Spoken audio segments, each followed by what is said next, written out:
Bismillahirrahmanirrahim. Assalamualaikum warahmatullahi wabarakatuh. Apa kabarnya anak-anak Indonesia yang hebat dan soleh dan soleha? Tetap semangat belajar, semoga senantiasa sehat walafiat dan dalam lindungan Allah Subhanahu wa Ta'ala. Anak-anak yang soleh dan soleha, terlebih dahulu marilah kita berdoa kepada Allah Subhanahu wa Ta'ala. Semoga kita diberi kemudahan dalam belajar serta mendapatkan ilmu yang bermanfaat. Berdoa mulai. Bismillahirrahmanirrahim. Rabbi zidni ilma warzuqni fahma waj'alni minas salihin. Amin. Anak-anak yang soleh dan soleha, kembali kita belajar dari rumah untuk mata pelajaran pendidikan agama Islam dan budi pekerti untuk kelas 6 sekolah dasar. Pada pertemuan hari ini kita akan belajar bersama dengan pelajaran kelima keteladanan Rasulullah Sallallahu Alaihi Wasallam dan sahabatnya.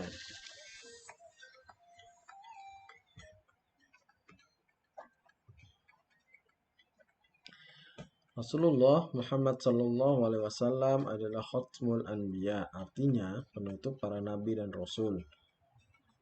Allah Subhanahu wa Ta'ala tidak mengutus seorang nabi dan rasul setelah Nabi Muhammad Sallallahu Alaihi Wasallam. Rasulullah Sallallahu Alaihi Wasallam diutus Allah Subhanahu wa Ta'ala untuk menyempurnakan akhlak manusia. Nabi Muhammad Sallallahu Alaihi Wasallam memiliki akhlak yang mulia sehingga disebut uswatun hasanah. Karena akhlak Rasulullah Sallallahu Alaihi Wasallam, banyak orang yang awalnya menentang dakwah beliau berbalik menjadi seorang pembela Islam. Kita akan membahas yang pertama ialah kejujuran dan kasih sayang Rasulullah Sallallahu Alaihi Wasallam. Apa arti Al-Amin? Rasulullah memperoleh gelar Al-Amin karena sifat amanah dan kejujuran yang dimilikinya. Pada usia 15 tahun, Nabi Muhammad SAW telah diberi kepercayaan oleh Khadijah, seorang saudagar kaya, untuk membawa barang dagangannya ke Syam. Contoh perilaku yang mencerminkan kejujuran ialah membiasakan diri berkata jujur pada siapapun, tidak mencontek saat ulangan, mengerjakan tugas yang diberikan dengan baik.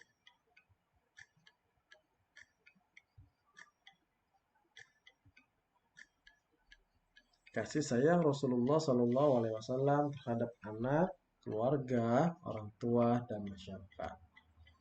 Contoh perilakunya ialah bersikap sopan kepada sesama keluarga, tidak bertengkar dengan sesama anggota keluarga, meminta izin saat akan berangkat ke sekolah, bertegur sapa dengan tetangga saat berpapasan di jalan. Anak-anakku yang soleh dan soleha, selain itu kepedulian Rasulullah terhadap lingkungan ialah menyayangi alam dan makhluk ciptaan Allah Subhanahu wa Ta'ala. Hemat air seperti tidak berlebihan memakai air saat berwudu dan membuang sampah pada tempatnya. Nabi Muhammad Sallallahu Alaihi Wasallam sebagai pembawa rahmat bagi seluruh alam. Wa ma arsalnaka illa rahmatan lil alamin.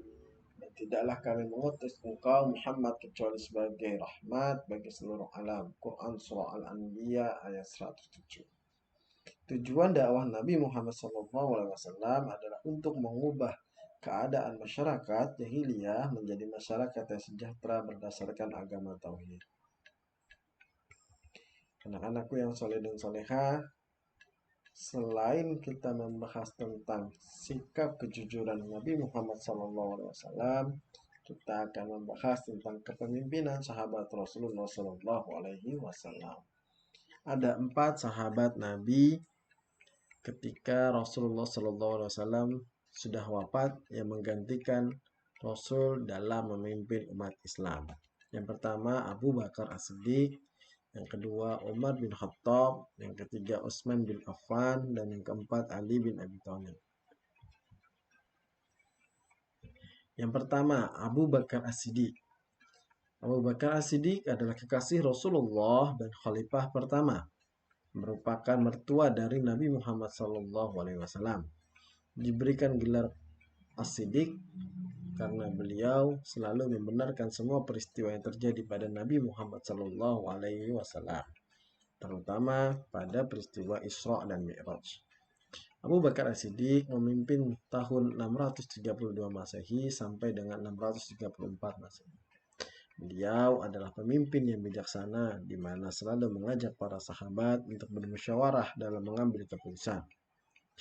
Abu Bakar As-Siddiq pula mendirikan Baitul Mal atau lembaga kas dan keuangan negara.